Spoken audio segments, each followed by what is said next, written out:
네, 많은 성도님들께서 기도해 주신 덕분에 우리 교회학교 여름 성경학교와 수련회가 은혜 가운데 진행되고 있고, 이제 내일부터 시작될 청년 산부 수련회를 마지막으로 여름 사역은 끝 마무리가 될 것 같습니다. 우리 자녀들이 받은 은혜를 삶의 현장에서도 온전히 드러낼 수 있도록, 그들의 삶이 가정에서나 또 학교에서나 삶의 현장에서나 변화된 모습으로 나아갈 수 있도록 끊임없이 다음 세대를 위해서 기도 부탁드립니다. 이 시간 저는 옳은 말이 어찌 그리 고통스러운고, 옳은 말이 어찌 그리 고통스러운고라는 제목으로 함께 하나님 말씀 나누고자 합니다. 저는 불임으로 10년 이상을 고통받는 한 여성도님을 신방한 적이 있습니다. 그분의 이야기를 들어보니까 정말이지 눈물이 없이는 들을 수가 없었습니다. 이쁜 아기 한 명 갖기 위해서 너무나도 많이 기도했고 많이 노력했지만 결국은 원하는 대로 되지 않았습니다. 그런데 아이를 갖지 못하는 것만큼이나 이 성도님을 힘들게 했던 것이 있는데, 그것은 바로 주변 사람들의 말이었습니다. 누군가가 찾아와 이렇게 이야기했다고 합니다. 이제 갱년기가 찾아왔으니까 포기해라, 그만 내려놓아라, 이렇게 단호하게 따끔하게 이야기를 했다고 합니다. 물론 옳은 말이긴 합니다. 그러나 이 성도님은 너무 고통스러워서 며칠 밤을 눈물로 지새웠다고 하는 이야기를 들었습니다. 그것은 물론 틀린 말은 아닙니다. 아주 현실적인 이야기고 따끔한 이야기입니다. 하지만 맞는 말도 아니었습니다. 사실 이 성도님은 결혼 생활을 하면서 수많은 이혼의 위기를 겪고 있었습니다. 이 이혼의 위기를 여러 번 넘으면서 남편과의 결혼 생활을 이어나가기 위해서 자녀라는 이 매개체를 통해 몸부림치고 있었던 것입니다. 그것이 누군가의 눈에는 아기를 가지고 싶어서 이성적으로 판단하지 못하는 어리석은 사람의 모습으로 비추어졌을지 모릅니다. 하지만 성도님은 하나님께서 맺어주신 이 혼인 언약을 파기하지 않으려고 몸부림치고 있었던 기도하는 분이었고 신실한 분이었습니다. 사랑하는 성도 여러분, 우리들이 내뱉는 말은 양날의 검과도 같습니다. 우리들은 말을 통해서 누군가 사람을 세워줄 수도 있지만 사람을 망쳐버릴 수도 있습니다. 우리들의 입으로 누군가에게 천국을 경험하게 해줄 수도 있거니와 또 누군가에게는 지옥을 맛보게 해줄 수도 있는 것이 우리들의 말입니다. 우리 그리스도인들은 옳은 말을 하는 사람이기 전에 살리는 말을 하는 사람입니다.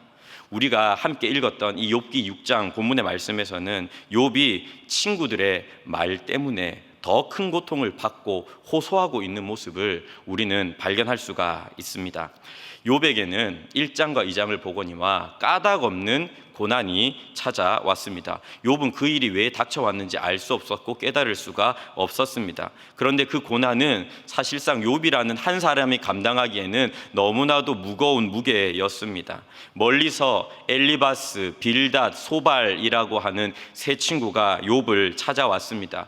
욥을 찾아왔는데 욥의 몰골이 너무나도 상해 있어서 이 사람이 욥인지 알아보지 못할 정도로 욥은 큰 고난을 겪고 있었습니다. 친구들은 그런 욥의 모습을 바라보면서 함께 울었고 일주일 동안은 욥에게 아무런 말도 할 수가 없었습니다.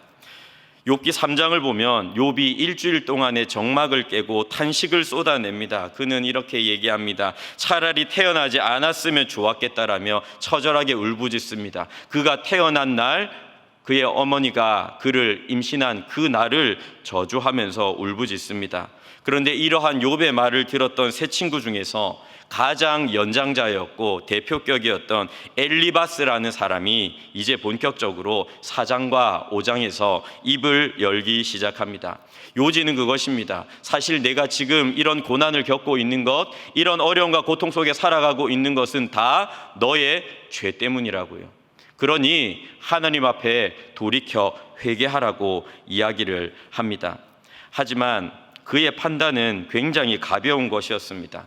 사실 엘리바스는 천상에서 하나님과 사탄 사이에 어떤 말이 오갔는지 아무것도 알지 못했습니다. 무엇보다도 하나님과 욥의 관계가 그렇게 가벼운 것이 아니라는 것, 얼마나 끈끈하고도 깊고도 정말 끊을 수 없는 관계였는지를 엘리바스는 알지를 못했습니다. 단지 자신의 경험, 자신의 생각, 자신의 철학, 자신의 사고, 그리고 그가 했던 영적 체험을 기초로 욥이라고 하는 한 사람의 인생과 그가 겪고 있는 고난을 그의 자의적으로 스스로가 판단하고 평가를 내렸던 것입니다.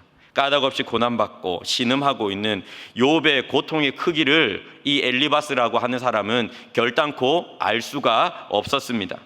이 말을 들은 욥은 하나님의 진노가 너무나도 고통스러운데 친구들은 자신을 더욱더 고통스럽게 만든다라며 호소합니다. 마치 오늘 본문의 말씀에 고아를 제비뽑고 있는 것 같고 친구를 팔아 넘기는 것만 같고 이들의 모습은 마치 행악자의 모습과도 같다라고 비유로 설명을 하고 있습니다. 엘리바스와 친구들은 마치 잔인한 이웃의 모습을 우리들에게 보여주고 있는 것만 같습니다. 오늘날 우리들의 모습이 이와 같지는 않은지 우리는 우리 자신의 삶을 되돌아볼 필요가 있습니다. 그리스도인은 결단코 어떤 모습으로든지요 잔인한 이웃의 모습을 띄어서는 안 됩니다. 주님께서는 우리를 잔인한 이웃이 아니라 참된 위로자가 되라 명하셨고 참된 위로자로 우리를 불러주셨습니다. 그렇다면 우리는 이 시간 본문의 말씀을 통해서 참된 위로자가 되기 위한 교훈을 이 욥의 고백과 그리고 친구들의 모습을 통해 타산지석으로 배울 수가 있습니다. 이 시간 세 가지의 교훈을 우리들에게 주는데 첫 번째로는 한 사람의 인생을 함부로 평가하지 말아야 한다라는 것입니다. 우리가 누군가에게 참된 위로자로 살아가기 위해서는 누군가의 인생, 한 사람의 인생을 함부로 평가하거나 재단하지 말아야 합니다. 왜 그렇습니까? 당사자만 알고 있는 고통이 있기 때문입니다. 타인의 입장에서는 이 사람을 바라봤을 때 별것 아니다, 저 정도는 누구나 이길 수 있고 감당할 수 있고 인내할 수 있지라고 하는 일인데 당사자는 너무 아파하고 괴로워할 때가 있습니다. 반대로 타인의 눈에는 저 사람 저 문제를 가지고 살아가다가 큰일 나는 것 아닐까? 과연 저 문제를 견뎌낼 수 있을까? 이런 질문을 하지만 실상 당사자는 아무렇지 않게 넘겨버리는 일들도 있습니다. 왜 이런 차이가 생겨나게 됩니까? 내가 그 사람이 아니기 때문입니다. 나의 생각에는, 나의 사고에는 이 사람이 이럴 것이다라고 가정을 하지만 사실상 내가 그 사람이 되어보지 않고서는 모르는 것들이 너무나 많기 때문입니다. 지금 엘리바스는 욥이 당하는 고통의 무게를 전혀 헤아리지를 못합니다. 욥기 6장 2절부터 3절까지 말씀에서 욥은 자신이 당하는 삶의 무게를 이렇게 표현합니다. 나의 괴로움을 달아보며 나의 파멸을 저울 위에 모두 놓을 수 있다면 바다의 모래보다도 무거울 것이라. 그러므로 나의 말이 경솔하였구나. 욥은 지금 자신이 겪고 있는 이 삶의 무게가 바다의 모래보다도 무겁다라고 고백하고 있습니다. 성경에서 바다의 모래는 셀 수가 없고 잴 수가 없는 엄청나고 크고 무거운 부피를 가리키는 데 사용이 되었습니다. 욥은 친구들이 자신이 겪는 삶의 문제를 만일 조금이라도 이해한다면 그 무게를, 그 부피를 조금이나마 어림짐작이라도 할 수 있다면 자신이 왜 이렇게 탄식하고 왜 이렇게 소리치고 왜 이렇게 괴로워하는지를 이해할 것이라고 말하고 있습니다. 너무 힘들기 때문에 그의 입에서는 고운 말, 예쁜 말이 나오는 것이 아니라 거친 언어, 거친 말이 튀어나오게 되었던 것입니다. 이어서 욥은 자신이 그토록 고통스러워하는 이 근본적인 이유가 하나님 때문이라며 항변합니다. 전능자가 자신에게 독화살을 쏘았다 고백합니다. 그 공포가 성을 둘러싼 적군처럼 자신을 에워싸고 있습니다. 마치 독화살에 맞은 한 사람처럼 온몸에 독이 퍼져나가는 듯한 그 두려움이 욥의 마음에 가득했습니다. 욥은 마치 화살을 맞은 것 같이 아팠고 죽어나가는 것만 같았기에 하나님께서 자신을 그저 죽여주시기만을 간절히 바라고 간구했습니다. 욥이 욥기 1장 21절에서 고백했던 것처럼 주신 자도 여호와시고 거두신 자도 여호와시라는 그 사실을 믿고 고백하는 사람이었기 때문에 스스로 목숨을 끊거나 자살을 시도하지는 않습니다. 다만 하나님의 주권을 마치 지푸라기 하나 붙잡고 있듯이 붙들면서 그저 다른 것 바라지 않고 하나님께서 그저 내 목숨 걷어가 주시기만을 간절히 바라고 있는 것이 지금 현재 욥의 모습이었던 것입니다. 이제 욥은 너무나도 약해져 있습니다. 이런 어려운 현실을 견뎌내고 이겨내기 위해서는 6장에서도 언급하거니와 돌처럼 쇠처럼 단단해야 살아남을 수 있을 것인데 욥의 몸과 마음은 지금 아주 방전이 되어 있습니다. 13절을 보면 나의 도움이 내 속에 없지 아니하냐, 나의 능력이 내게서 쫓겨나지 아니하였느냐. 자기 안에서는 어떤 희망도 볼 수가 없습니다. 지금 이 시간을 이겨내고 견뎌내고 참아낼 만한 어떤 능력과 힘도 내 안에 없습니다. 속이 그냥 텅텅 비어 있습니다. 바깥에서 나를 도와줄 그 대상도 아무도 없습니다. 그런 욥에게 친구들이 찾아와서 뿌린 대로 거두는 것이다. 네가 잘못했기 때문에 벌을 받는 것이다. 너의 죄 때문이니 어서 하나님께 회개하라는 이런 조언은 오히려 욥의 마음에 더 큰 상처를 남길 수밖에 없었습니다. 우리 인간이 다 그렇습니다. 눈에 보이는 것으로 한 사람의 인생을 평가하려는 경향이 있습니다. 겉으로 드러난 외모만 보면서 그 사람을 판단합니다. 그저 우리가 굉장히 눈썰미가 좋다고 생각합니다. 첫인상을 보고 절반은 내가 먹고 들어간다, 내가 알고 들어간다 생각합니다. 하지만 그렇지 않습니다. 그런데 그렇게 사람을 판단하고 평가할수록이요, 사람에 대한 좋은 평가보다는 우리는 비판하는 데 익숙합니다. 다른 사람의 약점을 찾는 데 굉장히 빠릅니다. 그런데 예수님께서는 마태복음 7장 1절 2절에 이렇게 말씀하셨습니다. 비판을 받지 아니하려거든 비판하지 말라. 너희가 비판하는 그 비판으로 너희가 비판을 받을 것이요, 너희가 헤아리는 그 헤아림으로 너희가 헤아림을 받을 것이니라. 우리는 헤아릴 줄 알아야 합니다. 예수 믿는 그리스도인들은 헤아리는 사람이 되어야 합니다. 비판하고 비난하고 평가하고 판단하는 데 익숙한 사람이 아니라 어떤 사람의 인생을 바라볼지라도 헤아리는 데 익숙한, 헤아리는 데 능숙한 사람이 되어야 합니다. 우리 모든 인생에는 몇 가지 공통점이 있습니다. 그것을 이해하는 것이 누군가의 인생을 헤아리는 첫걸음이라고 생각합니다. 먼저 우리 모든 인생의 공통점 중에 하나는 구겨지지 않는 인생이 단 하나도 없다는 것입니다. 다만 구겨진 부분이 다를 뿐입니다. 그것 때문에 상대적으로 박탈감을 느끼거나 우월감을 느낄 필요가 없습니다. 내가 구겨진 부분이 다른 이에게는 구겨지지 않았을 수 있고, 다른 이에게 구겨진 부분이 나에게는 구겨지지 않았을 뿐, 그런 상대적인 차이는 있을지라도 우리 모든 인생은 다 구겨진 부분이 있습니다. 지금 욥에게 훈수를 두고 있는 이 세 친구들의 인생 가운데서도 구겨진 부분이 있습니다. 또 우리가 완벽하고 어떻게 저 사람은 삶이 저렇게 형통할까, 구김살이 없을까라고 생각했던 그 사람의 인생에도 구겨진 부분은 반드시 존재합니다. 더불어서 내 인생은 구겨지면 안 돼, 내 인생은 구겨지지 않을 거야 라고 생각하는 것도 이 죄 많은 세상을 살아가는 동안 우리의 교만일 수 있습니다. 구겨지지 않는 인생을 살아갈 수 있는 유일한 공간은 오직 천국밖에 없습니다. 또 하나 인생의 공통점은요, 외롭지 않은 사람이 아무도 없다라는 사실입니다. 욥은 너무나도 외로웠습니다. 하나님도 자신을 버린 것만 같았고 가족들도 죽었고 가족들도 떠났습니다. 이 외로움 속에서 비명을 지르는데 친구들은 그것을 틀렸다고 비판하고 그에게 고통 위에 고통을 더하고 있는 것입니다. 다만 욥만 그렇습니까? 누구나 다 외롭습니다. 많이 가진 이도 외롭고, 최정상에 올라가 있는 이들도 외롭고, 가장 낮은 삶을 살아가는 이들도 외롭고, 우리 인생은 다 외로운 것입니다. 교회 밖에서도 교회 안에서도 외로움을 점차 느끼면서 살아가는 것이 바로 우리들의 삶과 우리들의 인생인 것이죠. 하지만 기억해야 합니다. 비록 누군가의 인생이, 또 우리들의 삶이 구겨지고 외롭게 살아가는 것처럼 보인다라고 할지라도 한 사람의 인생 속에는 하나님의 지혜가 담겨 있기 때문입니다. 한 사람을 비상한 섭리로서 구원하시고, 한 사람의 인생의 걸음걸음을 세심하게 인도하여 주시사 예수님 닮아가게 하시고, 그의 걸음걸음을 이끌어 주셔서 결국은 천국에 이르게 하시는 하나님의 지혜가 한 사람의 인생 가운데는 담겨 있다는 것입니다. 우리는 그것을 측량할 수 없고 모두 이해할 수 없습니다. 그래서 누군가의 인생을 바라보면서 내 직관으로, 내 경험으로, 내 생각으로, 내 체험으로 누군가의 인생을 함부로 평가하지 말아야 합니다. 왜 그렇습니까? 그 사람의 인생 가운데서는 하나님의 지혜가 담겨져 있기 때문입니다. 사랑하는 성도 여러분, 우리들의 인생도 마찬가지입니다. 우리들의 삶이 마치 너무나도 구겨진 것만 같고 아무도 없이 외로운 것 같아 보여도 우리들의 삶 가운데는 하나님의 지혜가 있습니다. 지금 왜 이런 길로 걸어가고 있을까? 지금 내가 왜 여기에 있을까? 지금 난 왜 이런 삶을 살아가고 있는 것일까? 질문을 많이 하지만 그러나 확실한 사실은 그것입니다.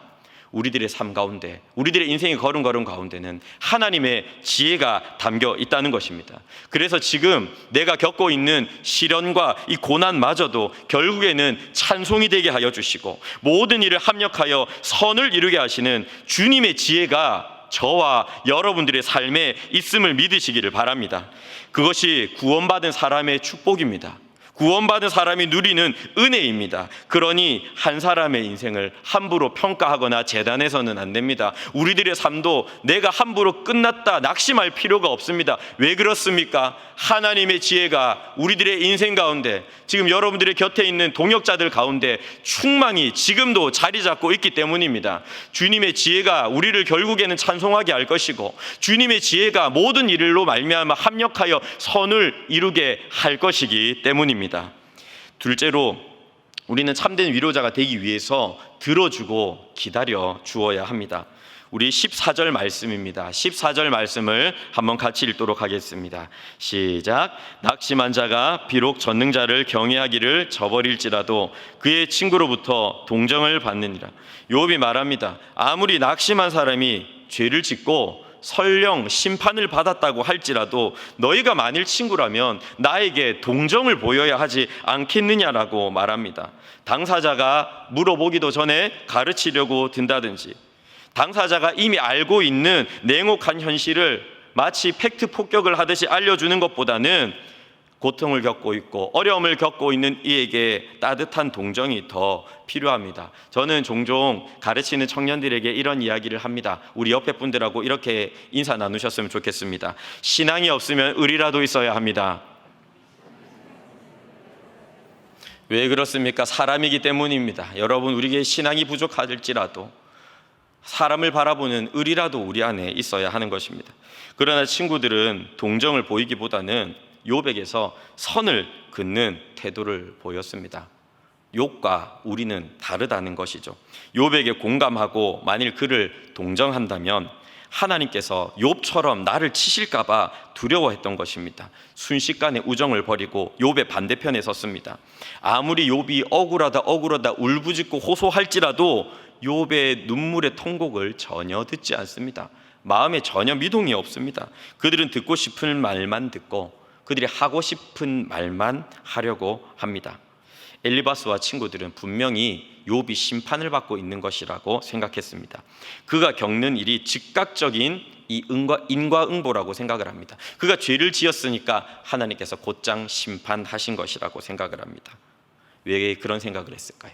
현재의 삶에만 집착하기 때문입니다. 지금 내가 잘 사는 것은 내가 잘 살아왔기 때문이고, 지금 내가 어려운 것은 내가 죄를 지었기 때문이다. 그저 그들의 시야 속에서는 현재의 삶밖에 존재하지 않습니다. 한 사람의 고난을 통해서 숨겨져 있는 하나님의 사랑이나 이 고통받는 한 사람을 점점 성숙시켜 주셔서 정말 주님 닮은 사람으로 빚어가시는 하나님의 손길과 섭리, 이런 것은 그들의 안중에 없습니다. 그리고 이 땅에서 고난이 닥쳐올지라도 그것을 이겨내고 견뎌내는 이에게 상 주실 내세의 삶에도 관심이 없습니다.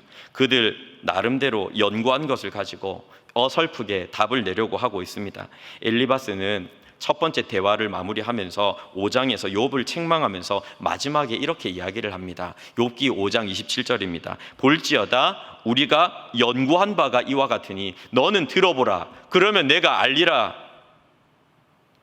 내가 연구한 것이 이와 같으니까 한번 들어보라는 것입니다. 그러면 욥은 실험 대상입니까? 엘리바스의 말에 따르면 그들이 연구한 바대로 너희가 받아들여야 한다라는 것이죠. 공감하기보다는 그들이 생각했던 것들, 그들이 정립한 이론을 그저 누군가에게 주입시키려고만 합니다. 사랑은 없고 차가운 논리만이 남아 있습니다. 하나님의 주권은 온데간데 없고 죽은 신앙만이 남아 있습니다. 욥이 원하는 것은 결단코 그런 것이 아니었습니다. 그래서 욥은 오늘 본문 22절, 23절에서 이렇게 항의합니다. 내가 너희에게 돈을 달라고 했느냐? 혹은 원수나 폭군의 손에서 구해달라고 했느냐? 욥이 바라는 것은 재물도 그들의 어떤 특별한 도움도 무엇을 해달라고 하는 것이 아닙니다. 그저 지금 너무 고통스러워서 넋두리를 하고 있는데 자신의 넋두리를 조금 들어달라는 것입니다. 말을 하지 않으면 정말이지 미칠 것만 같고, 말을 하지 않으면 너무 억울해서 견딜 수가 없었기 때문입니다. 하지만 친구들은 들으려고 하지를 않습니다. 그저 자기가 하고 싶은 말만 하려고 합니다. 계속해서 욥을 꾸짖으려고만 합니다. 그들의 말은 마치 때리는 채찍과도 같았고 상처에 뿌리는 소금과도 같았습니다. 그래서 욥은 25절에 이렇게 이야기합니다. 25절 같이 읽겠습니다. 시작.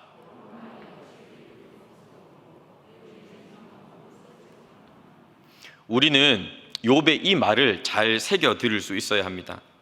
내가 옳다고 생각하는 말, 내가 경험으로 체득했다고 생각하는 그 말들도 누군가에는 고통을 안겨줄 수 있다는 사실을 말입니다.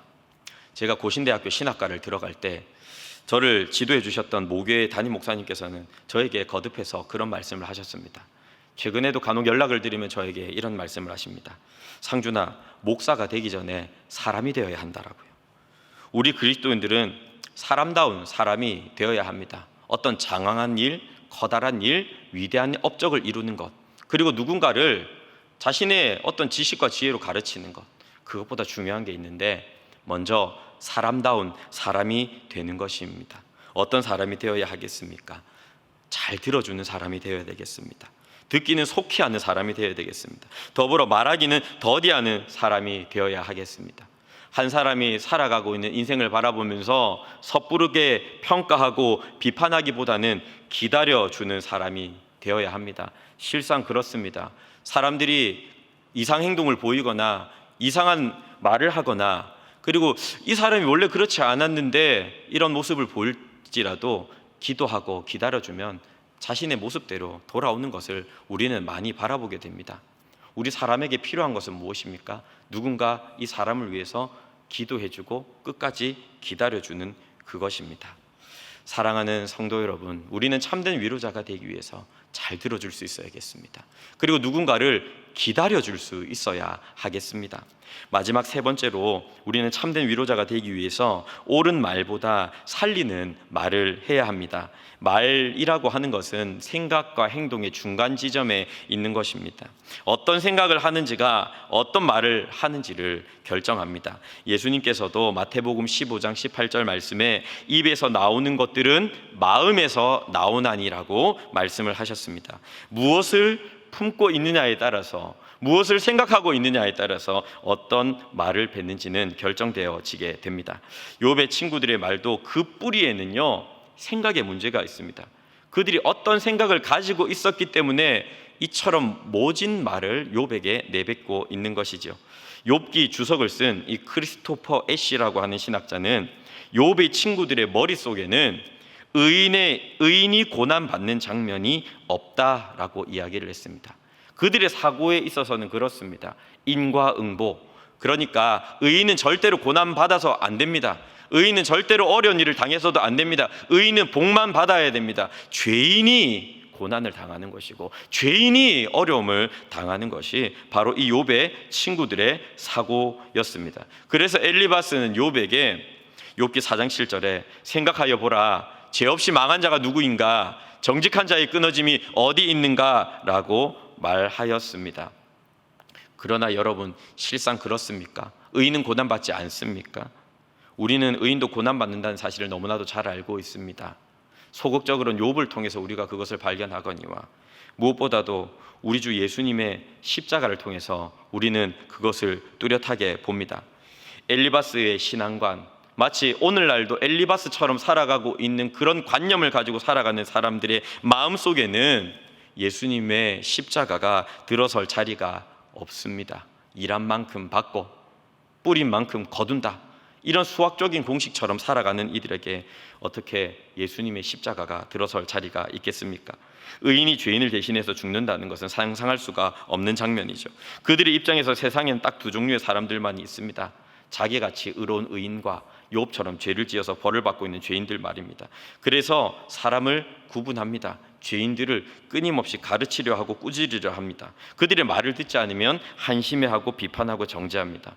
그들에게 남은 것은 메마른 종교 이론밖에는 없습니다. 나름대로 옳은 말이라고 생각하는 것들을 쏟아내지만 실상은 죽이는 말이었습니다. 오늘날도 마찬가지입니다. 나름대로 옳은 말이라고 생각하지만 죽이는 말을 하는 사람들의 이 냉랭한 가슴에는 십자가가 없습니다. 복음의 감격을 잃어버린 채 살아가고 있고 십자가의 사랑을 지금 오늘 하루도 누리지 못한 채 살아가고 있기 때문에 마치 수학 공식처럼 틀에 박힌 삶을 살아가려고 하는 것입니다. 하지만 십자가를 품고 살아가는 사람들은 살리는 말을 합니다. 펄펄 끓어서 사람들을 태워 죽이는 그런 말을 하지 않습니다. 너무 냉랭해서 사람들을 얼게 만들지도 않습니다. 마치 인간의 몸을 입고 이 땅에 오신 예수님처럼 섭씨 36.5도의 온기가 묻어 있고 사람다운 말을 합니다. 영혼을 살리기 위해서라면 때로는 하고 싶은 말이 많고 알려주고 싶은 내용이 많을지라도 침묵하고 듣기만 합니다. 영혼에게 힘을 주기 위해서는 때로는 따뜻하게 격려합니다. 영혼을 바른 길로 이끌기 위해서 때로는 훈육도 합니다. 만남 속에서 대화를 나눕니다. 대화를 나누는데 이 대화의 주제가 십자가의 복음이 됩니다. 구역 모임 하면서도 예수님 이야기만 해도 시간이 모자랍니다. 권면을 할지라도 인간적인 처세와 방법론이 아니라 주님의 말씀을 전해주고 권해주고 위로해 줍니다. 좋은 일이 있어서 이 기쁨을 나눈다라고 할지라도 자기 자랑을 일삼는 것이 아니라 모든 복을 주신, 은혜를 주신 하나님 앞에 감사하며 찬양합니다. 어려움에 처한 구역 식구, 믿음이 연약한 지체들을 진심으로 돌아보며 그들을 위해 예수님께 기도해 줍니다.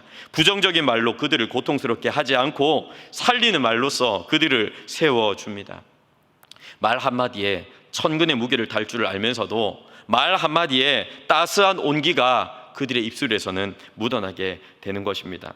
사랑하는 여러분, 저는 우리가 입으로 망하는 자가 아니라 입으로 흥하는 자가 되기를 바랍니다. 옳은 말이라며 어설프게 가르치지 않고 십자가를 항상 마음에 깊이 품고 복음의 언어를 전할 수 있기를 바랍니다. 십자가를 마음에 품을 때 우리 가운데 묵상이 샘솟듯 일어납니다. 십자가를 통해 우리에게 주신 하나님의 사랑, 십자가를 견디신 예수님의 그 인내, 십자가를 통해서 밝히 빛나는 하나님의 그 선하심, 십자가를 통해서 우리들에게 보여주신 그 희생과 헌신, 주님의 눈물, 주님의 은혜, 주님의 자비, 이 모든 것들이 우리로 하여금 복음을 말할 수 있게 만든다라는 것입니다. 복음을 말할 때 우리는 영혼을 살리게 되는 것입니다. 여러분, 우리는 언어 습관을 고치려고 많이 노력을 합니다. 좀 말을 습관 이렇게 저렇게 바꿔야 되고 생각하지만 가장 중요한 것은 우리들의 마음과 우리들의 심령 가운데 십자가를 깊이 마음속에 새기고 마음속에 품고 날마다 묵상하며 살아가는 것입니다. 이제 말씀을 맺겠습니다.